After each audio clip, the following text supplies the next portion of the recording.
Hello everyone, welcome to my end of summer book haul. So August is officially over and we're in September. My favorite month of the year, we're really months. I just love the fall and Christmas months pretty much. So from September to December, my heart is the happiest because when it turns a little bit colder, I just love it. So this is a very small book haul, probably my smallest book haul all year. I say that because I didn't buy any books because next month there is a ton of book releases that I have to buy that I had to save money for, and next month's my birthday month, September, so I'm hoping to get some cash from family to support that book buying habit. But either way, yeah, I didn't purchase any books this month. Sorry to disappoint you. I did get a ton of from publishers and stuff from book boxes, but it's not a lot, so hopefully this will be a quick video. Fingers crossed. The first book was sent to me by Penguin Teen, and it's one of my most anticipated, if not my most anticipated book of the rest of the year, and that is The Beautiful by Renee Ahdieh.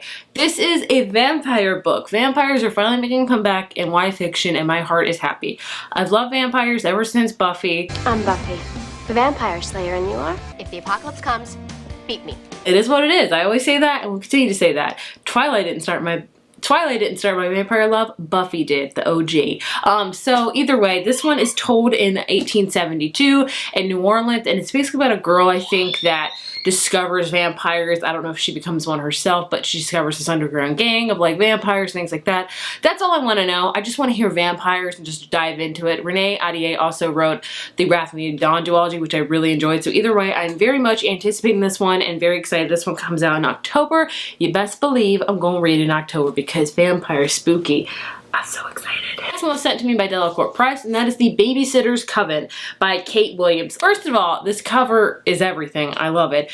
Basically, this is about a character named Esme who has this babysitters club, you know, like the books, and her and her friend babysit, and then Esme discovers that she has supernatural powers, like she's telekinetic and things like that, and then she meets another girl that also has powers, and it's basically about that. It's said to be pitched as Buffy the Vampire Slayer meets Adventures in Babysitting. Two things I absolutely love. So I'm very excited to read it and hopefully love it. It just sounds like it's gonna be a quirky, kind of spooky, but not really scary time.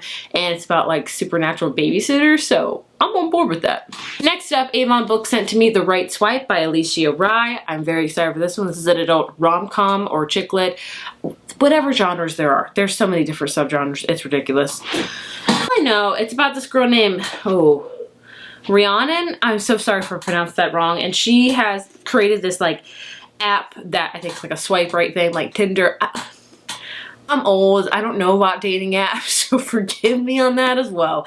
But basically, she meets this guy named Samson, who is a former pro football player, and they have one magical night, and then he just like kind of ghosts her. And then he shows up and he starts looking for her competitor, and then like they have to be together a lot, and then steaminess happens, and there you go. Either way, I love a good rom-com, especially like kind of maybe a hate to love one. This sounds kind of like that, so very excited for this one. I've heard good things about it, so super excited. Next up, Atria sent to me The Family Upstairs by Lisa Jewell. I have read one other Lisa Jewell book before called Watching You and really enjoyed it. I would say hers are not necessarily thrillers. They're more like domestic thrillers, I guess you could say. I'd say it's like on the lighter take of thrillers where there's a mystery that's happened, but it's not like super spooky or super like really gory, maybe. I don't know about her other books, but Watching You was great, I thought. This is about a girl that inherits, I think, like this apartment or something. She knows something about the family upstairs. You know, with thrillers, I want to go into it blind, and since I've already read one Lisa Jewell book and really enjoyed it, I do think I'm really going to enjoy this one, so the less I know about it, the better. I know that's very vague, and I apologize for that, but thrillers, you just have to know a few key words, and I think like you're golden. Next up, from Court Books, I got Monster She Wrote. This is the woman who pioneered horror and speculative fiction, and this is basically just that. So if you didn't know, Frankenstein was written by a woman, Mary Shelley. In case you are a fan of like thriller novels or just horror novels and you're like the history behind it, I would highly recommend checking out this book. Court Book always puts a lot of time and effort into their illustrations inside their book. Take, for example, the end pages and all throughout it. It has great pictures and things like that that really get you invested in the book as well. So I love Court for that. Plus, if you don't know, I decorate heavily for fall and Halloween, and this is the perfect book to put up on my shelves for Halloween. So be on the lookout for this come October. Oh my shelves. Next up, I got a stack of books from Berkeley. The first one being The Bookish Life of Nina Hill by Abby Waxman. I have already read this, and you will hear my thoughts about it in my wrap-up coming in a few days. But basically, this is about Nina Hill. Works at a bookstore. She has her daily kind of routine. She doesn't like to stray away from that. And then she learns about a dad that she never knew, and he passed away, and she learns that she has like 4 siblings and several cousins and nieces and nephews, a family that she never knew because she thought she was an only child forever. So it's about her daily kind of life, quiet life, being turned into something a lot bigger. Overall, I enjoyed it. I didn't love it. If you like a quiet type of book where it really goes in depth into a character, this is a great book for you. Next up is The Floating Feldmans by Alicia Freeland. So I was very excited to receive this book because I just thought it sounded amazing. Alicia Freeland also wrote The Intermission, which I had on my TBR shelf and I was supposed to read this month, but I DNF'd it. I got to 50 pages in. I was not grasped by the book at all. I did not like the writing whatsoever.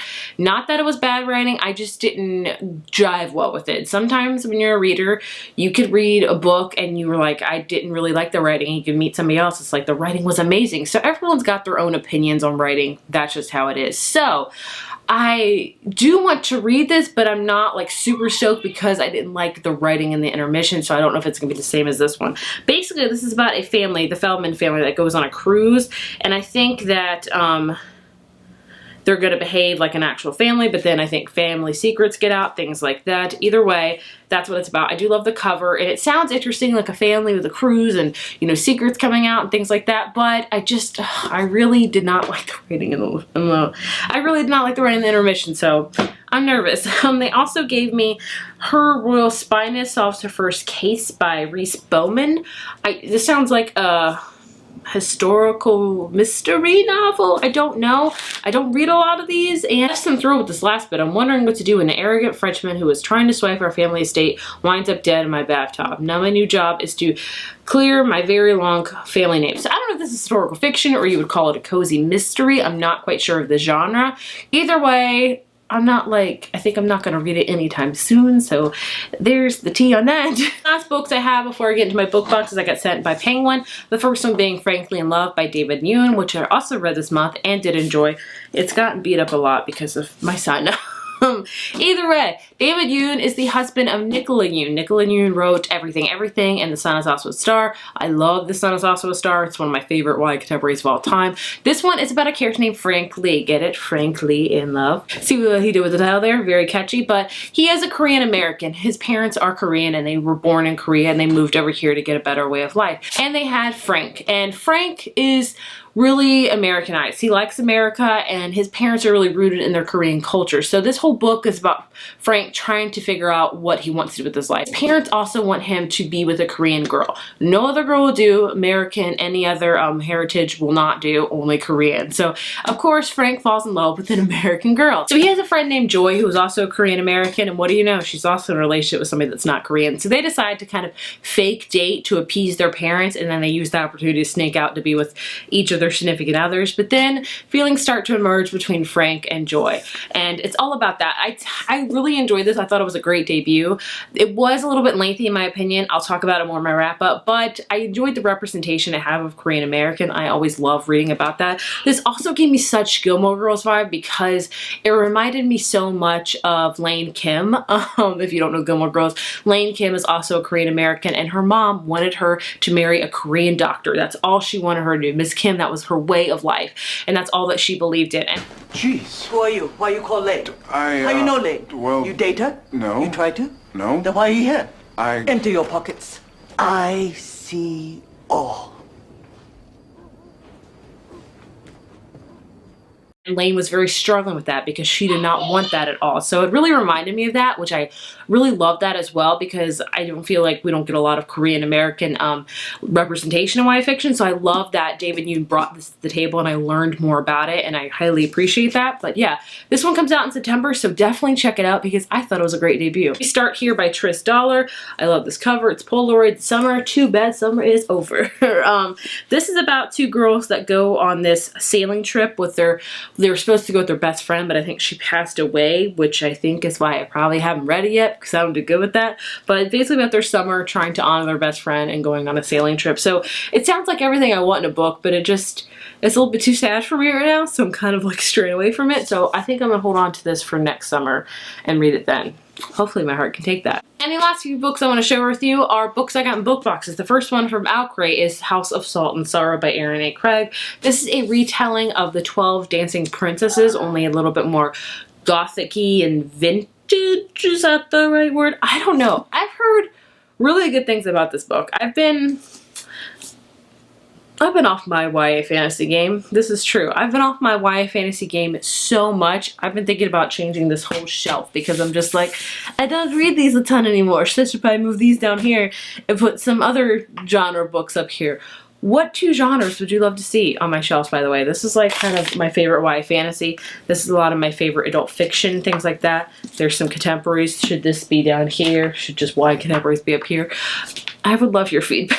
But either way, I'm out of the YA fantasy game, but I've been hearing a ton about this book, so it's kind of making me want to dive back in.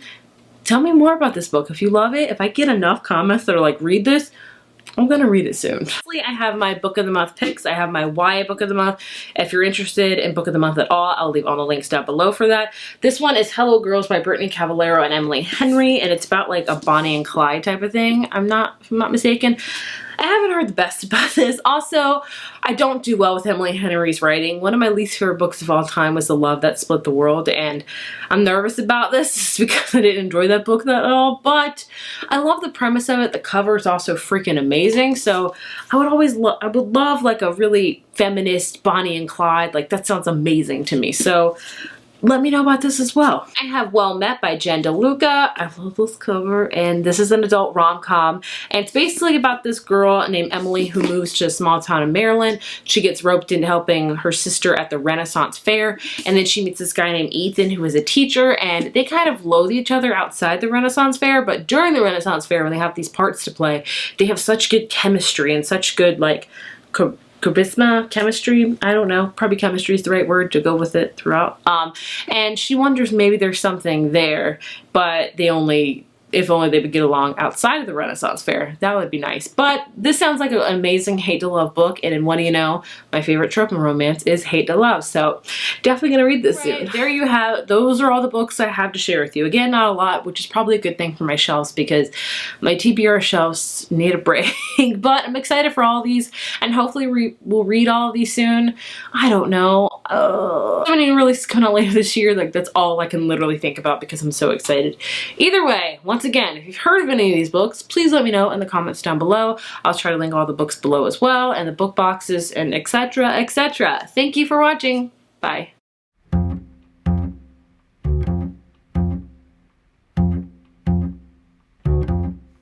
I'll always love you and make you